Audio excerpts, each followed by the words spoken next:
And I'm going to ask everyone to join me in putting their palms together as we recite the Buddha's name. Namo tassa bhagavato arahato samma sambuddhassa. Homage to the blessed, noble, and perfectly enlightened one. Namo saranto suchetoye alahati sanmiao sanputoche. Wu shang shen shen wei miao fa, bai qian wan jie nan zao yi. Wo jin jian wen de shou chu, yan jie ru lai zhen shu yi. Supreme and wondrous Dharma, subtle and profound, rarely is encountered, even in a billion eons. But now we see and hear it and accept it reverently. May we truly understand the Buddha's actual meaning. Okay, hi everyone. Welcome to today's class, class number 5. Let me change this back to this. Okay, so in the last class, I'm not sure if how many people can remember, we covered what Bodhidharma had to say about the Pure Land practice of invoking and being mindful of the Buddha's name. Okay, Ron he chatted, does anyone have audio? I believe so. Can someone respond to Ron? Yes, yeah, audio is good. Okay, thank you. So we went through Bodhidharma's interpretation of what it meant to recite the Buddha's name. And then we went into the 6 Petrak Sutra, but we didn't finish it. Actually, we just went through a bit. So today we'll continue with that. And just to recap, if you look at your screen, there's going to be a bit of scrolling. I know it's, I'll try my best to make it easy on people's eyes. Okay, so in the 6 Petrak Sutra, oh, let me see, the scrolling has not caught up. All right, now it has. So I'm going to highlight this part. On this section of the 6 Petrak Sutra, Prefect Wei, W-E-I, he's like, I guess like a governor, yeah, like a district governor, mayor. He asked the 6 Petrak about reciting the Buddha's name. He says, your disciple often sees the Sangha and laity reciting Amitabha Buddha, hoping to be reborn in the West, in the Pure Land. That's what he means. Please explain this for me. Will they actually gain rebirth there? Please resolve my doubts. Okay, so we can go through again. I'm going to start from here, but I'm going to scroll a bit first. Okay, all right. So his answer is this. Said, Prefect, listen carefully. I will explain it for you. When the world-honored one was in the city of Sravasti, he thought about the Western Pure Land as an inducement to practice. The text of the sutra clearly states, it is not far from here. In discussing this, it might appear that it is 108,000 miles away, but it just means that the 10 evils and 8 wrongs are right within ourselves. Describing it as distant is meant for those with limited capacity. Saying it is nearby is for those with greater ability. Okay, so for those of you who are paying attention, and I hope you are, 6 Petrak says, let me highlight this. Okay, the text of the sutra clearly states it is not far from here. Does anyone know where that came from? Anyone like to try where the Buddha actually says it is not far from here? It's from internal. Yes. It's from where? Internal, self-internal. It's self. He's referring to the inside, you mean? Yes. Okay. Yes, that's really good. That's true. But let me rephrase my question so it's a bit more clear. In which sutra did the Buddha say it's not far from here? Okay, because in, let me find the recitation handbook.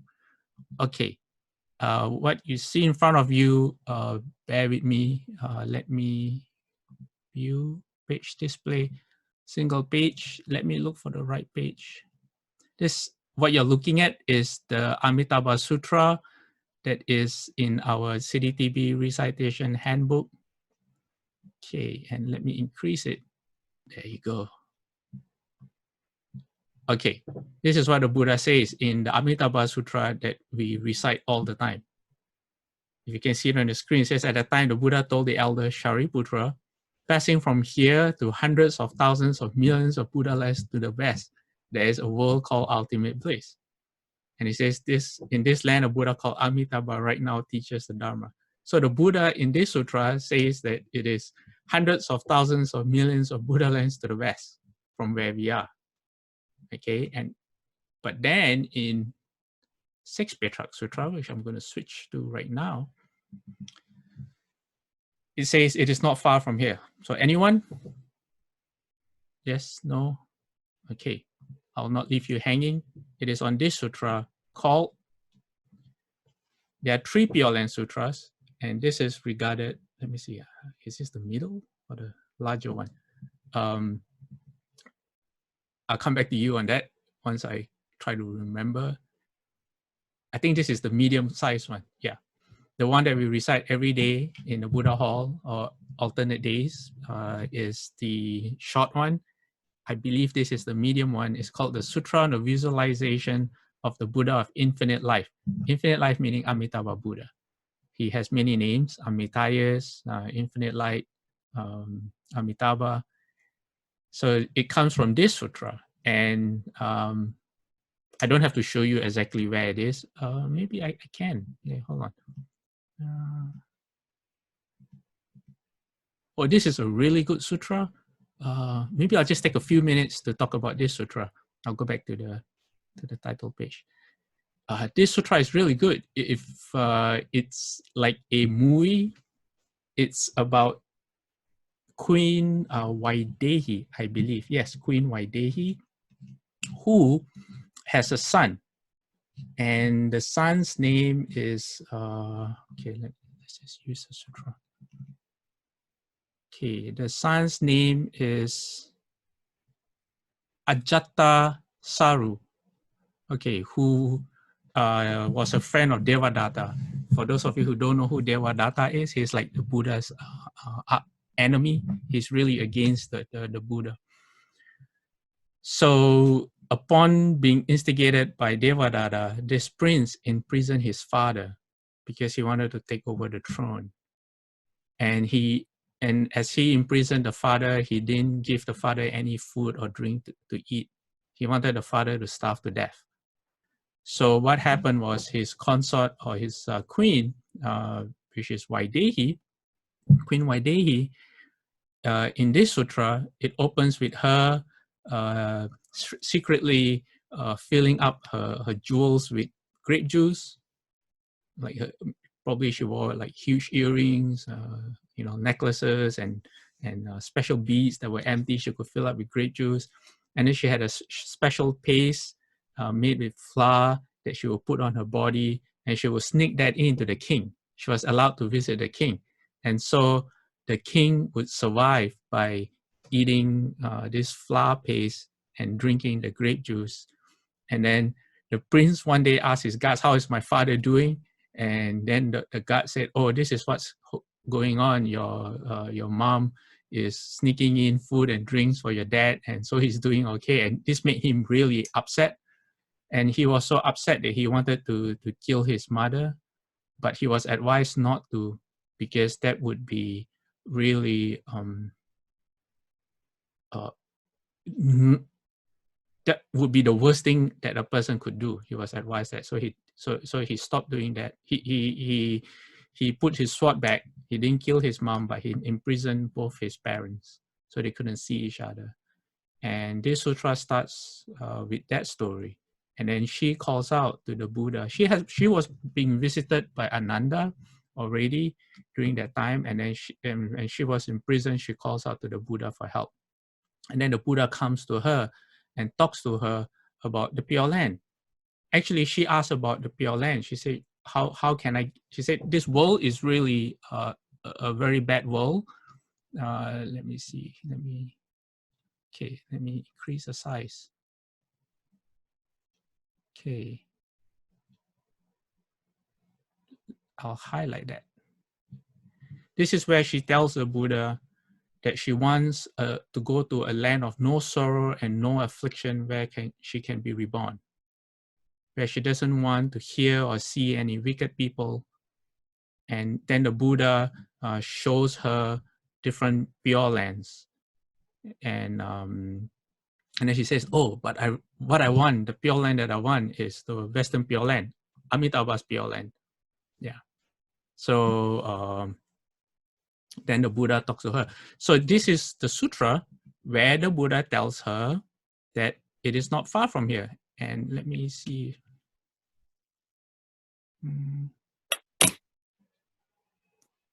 Okay.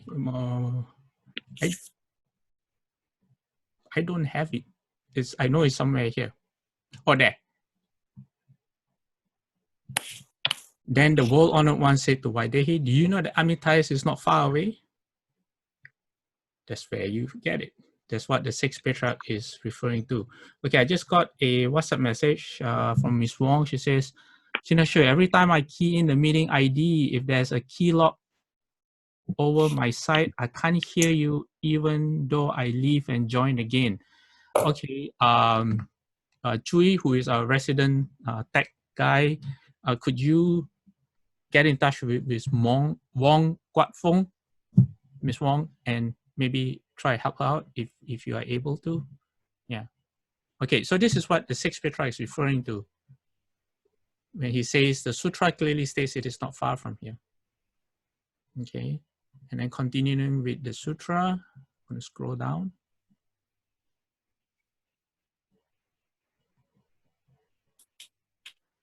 Okay, it says there are two kinds of people, not two kinds of dharma. Awakening and confusion differ only because discerning may be quick or slow. Deluded people recite the Buddha's name, seeking rebirth elsewhere. Awakened people purify their own minds. That is why the Buddha said, as the mind is purified, the Buddha land is purified. Sir, even a person of the East is blameless if he simply purifies his mind. However, even a person of the West is at fault if his mind is not pure. Okay, the sixth patriarch is being a bit tricky here. Let's scroll down a bit more. Okay. When a person of the East does wrong, he recites the Buddha's name, hoping for rebirth in the West. But when a person of the West does wrong, in what country could he seek to be reborn by reciting the Buddha's name? So the sixth patriarch, what he's trying to do, he's trying to make us go past the labels like West and East, and instead think about the whole Pure Land practice. Okay, so continuing the sutra. Ordinary deluded people, unaware of their essential nature, do not realize that the Pure Land is within themselves. So they long to be born in the East and they long to be born in the West. Like us, right now, we are studying Medicine Master's Sutra, and his Pure Land is in the East. So some people may say, hey, I want to be there. And then we also talk about Amitabha's Pure Land, which is in the West. So that's what he's saying right now. Continuing, he says, to the enlightened person, all places are the same. As the Buddha said, no matter where you are, you're always happy and at ease. Good sir, if the ground of the mind is free of, okay, let's change page. Okay, to the top. If the ground of the mind is free of anything unwholesome, the West will not be very far away. If you invoke the Buddha's name, yet still hang on to unwholesomeness, it will be hard to gain that rebirth in the Pure Land. Okay, everyone got that? It says, if you invoke the Buddha's name, yet still hang on to unwholesomeness, it will be hard to gain that rebirth in the Pure Land. Good and wise friends, I exhort you now, first get rid of the 10 evils. In doing so, you would have walked 100,000 miles. Next, eliminate 8 wrongs, and you will have covered another 8,000 miles. He's referring to 108,000 miles that was mentioned in the page before. If in every moment of thought you keep your essential nature in view, And if in everything you do, you are even-minded, true and direct, then in a finger snap, you will arrive there and see Amitabha. Okay. Chat box. Let me see. Okay, some technical details in the chat box. Okay. He says, first get rid of the 10 evils. What are the 10 evils? Okay, if there are 10 evils, that means there are 10 goods, right? Okay, I'm going to go to the bottom of the page, show you what the 10 evils are. Okay, 10 evils: killing, stealing, sexual misconduct, lying, slandering, harsh speech, idle talk and gossip, greed, hatred, and wrong views. So they're almost like the 5 precepts. Okay, so there's killing, stealing, sexual misconduct, and then for speech, there's lying, slandering, harsh speech, idle talk, and gossip. And then there's greed, hatred, and wrong views. So 6 Petrarch says, keep away from the 10 evils. Okay, so if there's 10 evils, there's 10 good deeds, which is here. It's just the opposite of the 10 evils. They are not killing, not stealing, avoiding sexual misconduct, not lying, avoiding slandering, avoiding harsh speech, refraining from idle talk and gossip, non-greed, non-hatred, and right views. Okay, so in the chat box from D. Carrasco, how do you know when you have a wrong view? That's really good.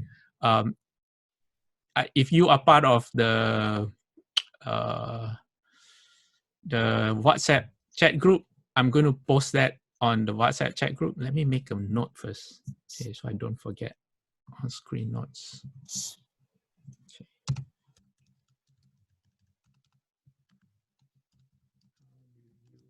Oh, you have a wrong view.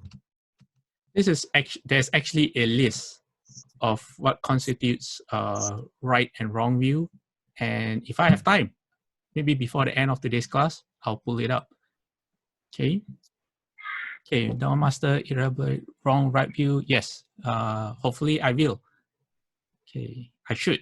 Yeah. Oh, I'm so sorry about. Okay, let me find. Okay. Let's go back to 6 Petrarch. Okay. Good sir, if you just practice the 10 good deeds, then why would you further need to seek rebirth there? But if you do not rid your mind of the 10 evils, what Buddha would come to welcome you? He's being really, really straightforward here. If you awaken to the eternal direct Dharma, you will behold the West, the Pure Land, in an instant. Without awakening to this, you might recite the Buddha's name, seeking rebirth there, but the road is so long. How could you ever traverse it? I will move the West here in an instant so you can see it right before your eyes. Would you all like to see it or not? Now imagine you are right there in front of the 6th Petrarch, and the 6th Petrarch asks everyone, do you want to see the Pure Land? And the response to that was, okay, the entire assembly bowed and said, if it could be seen right here, why would we bow to be reborn there? Please, Master, be compassionate. Make the West appear for all to see. Okay, yeah, if you are there, can see it, why do we need to be reborn there? Okay, so this is the next page. I've highlighted the part I'm going to start reading. Okay, it says, all of you here, a person's own physical body is the city of the Pure Land. And the eyes, ears, nose, tongue, and the physical body are its gates. The city is thus made up of 5 outer entrances. Okay, just let me mute one of the people here. Okay. The city is thus made up of 5 outer entrances and an additional inner gate, the gate of consciousness. The mind is the ground and one's nature is the king. The king dwells on the mind ground, and as long as the essential nature is present, the king is present. But when the nature departs, there is no king. When the nature is present, the body and mind are well cared for. But when the nature leaves, the body and mind fall apart.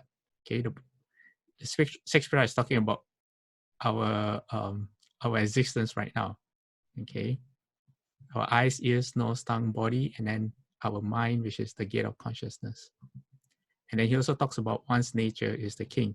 I won't go much into detail right now. Let's continue with the sutra. Buddhahood is realized within the essential nature. Do not seek for it outside yourself. Confused, the self-nature is a living being. Enlightened, the self-nature is a Buddha. Kindness and compassion are Avalokiteshvara. Sympathetic joy and equanimity are Mahastama Pratta. Purifying oneself is Shakyamuni, and to be unprejudiced and free of guile is Amitabha. Egoism and arrogance are Mount Sumeru. Sensual desires are the ocean's waters, and the afflictions are its waves. Cruelty is an evil dragon. Vanity and dissoluteness are the ghosts and spirits. Worldly passions are the fish and turtles. Lust and hatred are the hells, and delusion is the animals. Okay, you get that? All right. Okay, we have a message from Brandon Kwok. It says, greetings, JinHe. For us in the Pure Land practice, almost all the teachings mention reciting the name of Amitabha Buddha to seek rebirth in the Western Pure Land. I have not come across any teaching that mentions reciting the name of Medicine Buddha to seek rebirth in the Eastern Pure Land. May I know if it's even possible to be reborn in the Medicine Buddha's Pure Land? Is it more difficult to be reborn in the Eastern Pure Land compared to Amitabha Buddha's Pure Land? Well, yes, there are very few teachings that talk about being reborn in Medicine Master Buddha's Pure Land. Historically, though, in, I believe, beginning in the 5th century, Medicine Master Buddha practice was really popular in China, and it spread to Japan. And I'm just seeing someone writing on my screen. Maybe that's a setting I need to look at. Okay, so sorry, that just made me a bit distracted. Yes, there are very few sutras about Medicine Master Buddha, but he is mentioned in many other sutras, which I'll come to during the course when we return back to the sutra proper itself. The practice, regarding your question about the practice are similar. Amitabha's Pure Land practice is very similar to if you want to be reborn in any other Pure Land, but instead of reciting Amitabha Buddha's name, you just recite Medicine Master Buddha's name. Yeah. All right. Okay. What I wanted to bring your attention to is this. Kindness and compassion. Avalokiteshvara or Guanyin, and sympathetic joy and equanimity, how is that from? Mahastama Pratta, great strength bodhisattva. They are the two bodhisattvas that accompany Amitabha Buddha. Okay, kindness, compassion, sympathetic joy, and equanimity are called the 4 Brahma-viharas. They are a complete practice in of itself. Kindness is also known as metta in Pali or Maitra in Sanskrit, and we usually call it loving kindness. It is the foundation, how would I say? You can say that it is the foundational practice of all life-form people. Loving kindness is, you really need to develop loving kindness, okay? And it just so happens that a week ago, the RBU asked me to come up with a set of posters for the 4 Brahma-viharas. And I'm going to show it to you right now. Okay, yeah. First is See in front of the screen, loving kindness. Okay, over here I call it infinite hearts. Let me increase the size. Okay. Infinite hearts, the standard Buddhist term is Brahma-viharas. And one definition is the practice of loving kindness begins with wishing for happiness for oneself, yourself. You start with yourself. And once you are good at being able to have feelings of happiness for yourself, you then extend that wish to other people around you. So in other contexts, loving kindness as the wish for the happiness of others is considered one of the factors that motivates the bodhisattva to seek all beings from suffering. So that's loving kindness. So loving kindness is actually really, really important. Because if you can't, loving kindness helps you generate happiness from within, a feeling of well-being from yourself. This happiness doesn't come from anyone. It is independent of anything that happens outside. You don't need people to praise you to feel good. If people scold you, it's okay. You don't need to be well off. You don't need money to be happy, to feel good about yourself. So that's loving kindness. And then the next one is compassion. What's compassion? Okay, let me increase the text. Okay, this is interesting because compassion is the result when loving kindness encounters suffering. It is the wish that others be free from anguish and misfortune. Okay, so that's why you start with loving kindness first. You start with loving kindness for yourself.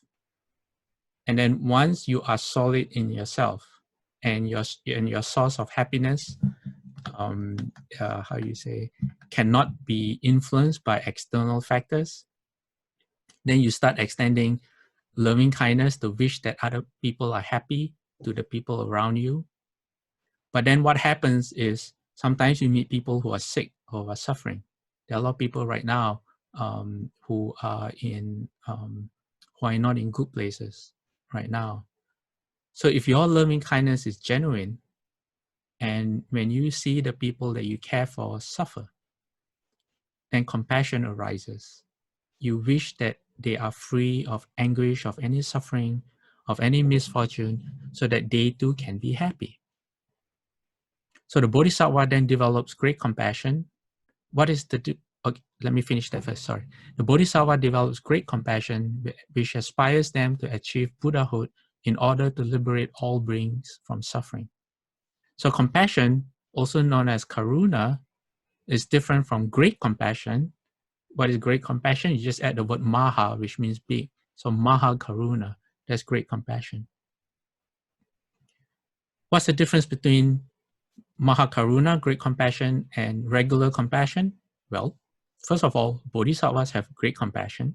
Okay, the first difference is in the scope. For example, in myself, when I read in the news that other people are suffering, it touches me very, very differently from, say, if someone I know personally and I care for is suffering. People that I don't know or are far away from me emotionally, it's hard for me to feel the same for them as if, say, it was a family member or a good personal friend. That's just how it is. But for a bodhisattva, or if you have great compassion, there's no difference at all. Every living being who suffers, you feel it the same way as if it was your own children or your own parents or your own brothers and sisters suffering. So that's one difference between great compassion and compassion. The second difference is in what's called the agency. In great compassion, you take it upon yourself. You see yourself as being responsible to elevate that person from their suffering. So in regular compassion, you have a wish that these people are free from suffering, but you kind of know that there's only so much that you can do. Before I became a monk, my dad wasn't in very good health. And, I would try my best to take him to, he didn't have much of an appetite, but I would try my best to take him to eat things that he liked, visit the doctors, do things that he wanted. But deep down, I knew I couldn't do anything to remove him from what was causing the suffering. Great compassion, the Bodhisattva sees himself or herself that they will do anything that it takes to remove that suffering. Okay, so there's the difference between compassion and great compassion. So far, we've had loving kindness, and then we've had compassion, and then the third one is called empathetic joy. So the reason I'm going through this is because, like I said, this is a practice by itself. So this logo in front of you may not make any sense. If there's anyone who has an idea of how graphically empathetic joy could be represented, please let me know, because I've spent hours thinking about this. Okay, and let me make that a bit clearer if I show you the description. What is empathetic joy? Empathetic joy, or mudita, is what loving kindness feels when it encounters happiness. It wants the happiness to continue. So sympathetic joy or empathetic joy is the attitude of taking delight in the happiness and good fortune of others, and is the opposite of jealousy and envy. Everyone got that? It's like insurance happiness. When you see someone being happy, when you see someone having good things, they're successful in their business or their career, or good things happen to them, they win the lottery, you feel happy for them. And because you feel happy for them, you feel happy for yourself. It's like kind of like a win-win situation. So that's why it's the opposite of jealousy and envy. You don't, what's jealousy and envy? You either think that they don't deserve the good things that they have, or you wish that you had those good things yourself.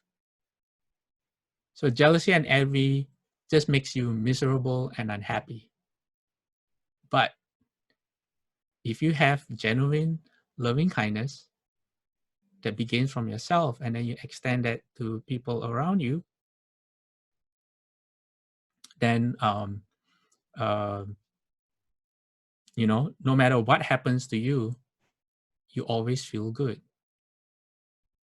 You can be around people who are much better than you are, who are more successful, who are, better off in every way, but you will be, because you feel good for them, you feel positive for them, you feel positive for yourself too.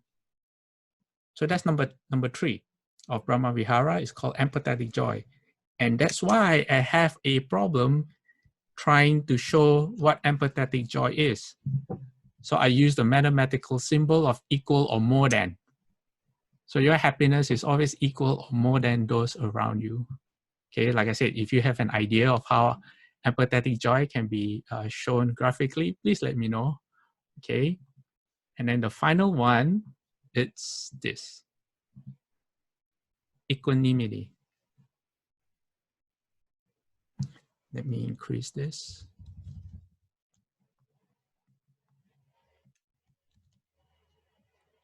Equanimity, let me pronounce that right. Equanimity. In Sanskrit, it's called upeksa, or in Pali, upeka. Acts as an aid to and a check on loving kindness, compassion, and equanimity. It is an inward mindedness. Oh, no, this should be, this is wrong. Where you see my mouse is, it should be empathetic joy or sympathetic joy. Okay, that's an error. It is an inward mindedness towards all beings, regarding them with neither attachment nor aversion, as neither intimate nor remote. When you encounter suffering that you can't stop, no matter how hard you try, you need equanimity to avoid creating additional suffering and to channel your energies to areas where you can be of help. In this way, equanimity isn't cold-hearted or indifferent. It simply makes your goodwill or loving kindness more focused and effective. So this four comes as a set. It is like a four-legged stool. You need all four to operate effectively.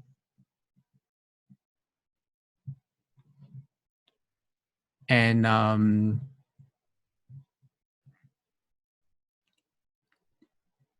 the whole concept of Brahma-viharas, why I'm bringing it up, or why the sixth Petra brought it up in his teaching of what the Pure Land practice is because it's really, really important to the dhyanas. I personally feel that the dhyanas are states of concentration. I personally feel that the dhyanas are linked to Amitabha's Pure Land practice, because in the Pure Land it talks about, in Amitabha, the short sutra on Amitabha Buddha, Shakyamuni Buddha talks about being able to hold the Buddha's name anytime from 1 to 7 days with one heart unconfused. From all my studies of the Pali Canon, I've found only Shufu's reference that Shufu says that if you can enter the first dhyana, and all of us, believe it or not, have the potential to enter the first dhyana. In the first dhyana, Shufu says that your breathing stops, your physical breathing stops. And you can sit from anywhere from 1 whole day up to 7 days and just sit there and be really, really concentrated. So I personally believe that that's my personal theory anyway, about why we have 4 Brahma-viharas. Okay, so Brahma-viharas, starting from the end, you have equanimity, and then you have empathetic joy, and then you have compassion, followed by loving kindness. Okay, from Yi-Hua, she says the designs are really powerful and wonderful. Thank you. It took me a bit of time to work on those things. Okay. So if you see what the Sixth Petra is trying to do, he's trying to take us from thinking of the Pure Land as like a faraway place, like something that's really far away, because that's how the Buddha did describe it, hundreds and thousands of Buddha lands to the west. He's bringing it to where it matters most, to your place of practice. So what do we practice? He talked about the 10 good deeds. He's now talking about kindness and compassion, sympathetic joy, and equanimity. Another interesting anecdote about the 4 Brahma-viharas. Brahma-viharas means the abode of the gods. So if you happen to be reborn in the heavens as the god, that's how all the heavenly beings are. They operate with kindness, compassion, sympathetic joy, and equanimity as their, that's their normal, behavior. I'm getting some messages through WhatsApp. It's coming through my headset. Okay. All right, I think it's okay. There's 5 minutes left, and this is the time when I ask if anyone has anything to share. Any remarks, any questions, any stories?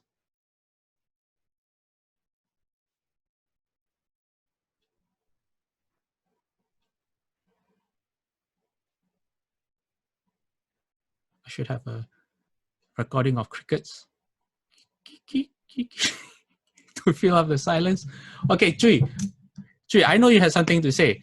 Oh, yes, I do have something to add, which is I mentioned before that we are all in Shakyamuni Buddha's Pure Land, and that in the Lotus Sutra, Shariputra asked Shakyamuni Buddha, he said, how come if you are in your Pure Land, it doesn't look pure at all? Okay, I'm paraphrasing, of course. And then Shakyamuni Buddha he touched the ground with his toe, and instantly Shariputra saw that it was the pure land. Indeed, that is not from the Lotus Sutra. That's actually from the Vimalakirti Sutra. So my apologies if any of you tried to look for it, as I did. It drove me crazy because I couldn't find it, because I was looking in the wrong place. It is from the Vimalakirti Sutra. Okay. Yes, someone unmuted their microphone. Yes, Sifu, may I ask a question, please? Yes, please. Yeah, you mentioned about entering first jhana. Is it necessary to attain to do chanting until you attain first jhana before we can be reborn in the Western Pure Land? I do not know. Is it necessary? Most of the Pure Land texts do not say that. I'm just referencing the part where in the short Pure Land Sutra, Shakyamuni Buddha says, hold the name of Amitabha Buddha from 1 to 7 days with one heart unconfused. So because I wanted to figure out what that meant. Yeah, it sounds a bit like first jhana. According to Shufu, yes, that's right. According to Shufu's definition of what the first dhyana is, it does sound like the first dhyana. And I've looked for explanations on the jhanas or the dhyanas in a lot of the Pali texts, especially the commentaries by the esteemed Thai monks, and I've not been able to find any reference yet as to what it means to be in the first dhyana. Okay, thank you, Shifu. Chui, is there something you would like to add?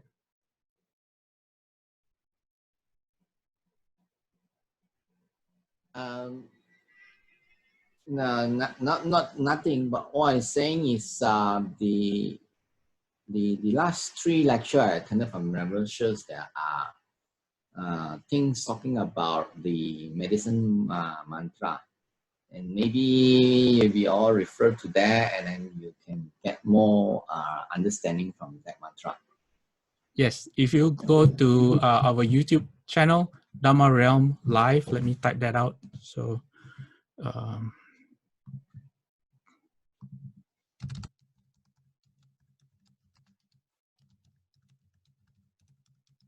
Dharma Realm Live on YouTube, one word. Look for Avatamsaka lecture number 18. Okay, by Ramahangshua.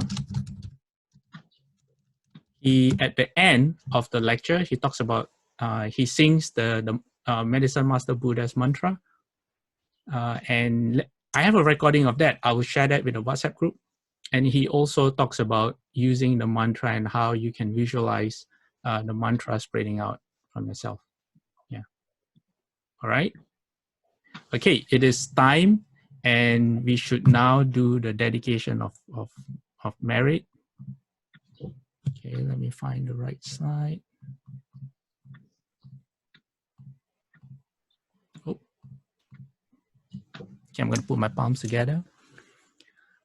May every living being, our minds as one and radiant with light, share the fruits of peace with hearts of goodness, luminous and bright.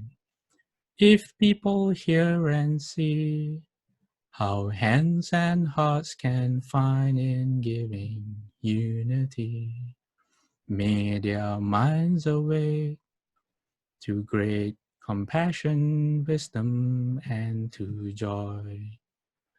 May kindness find reward.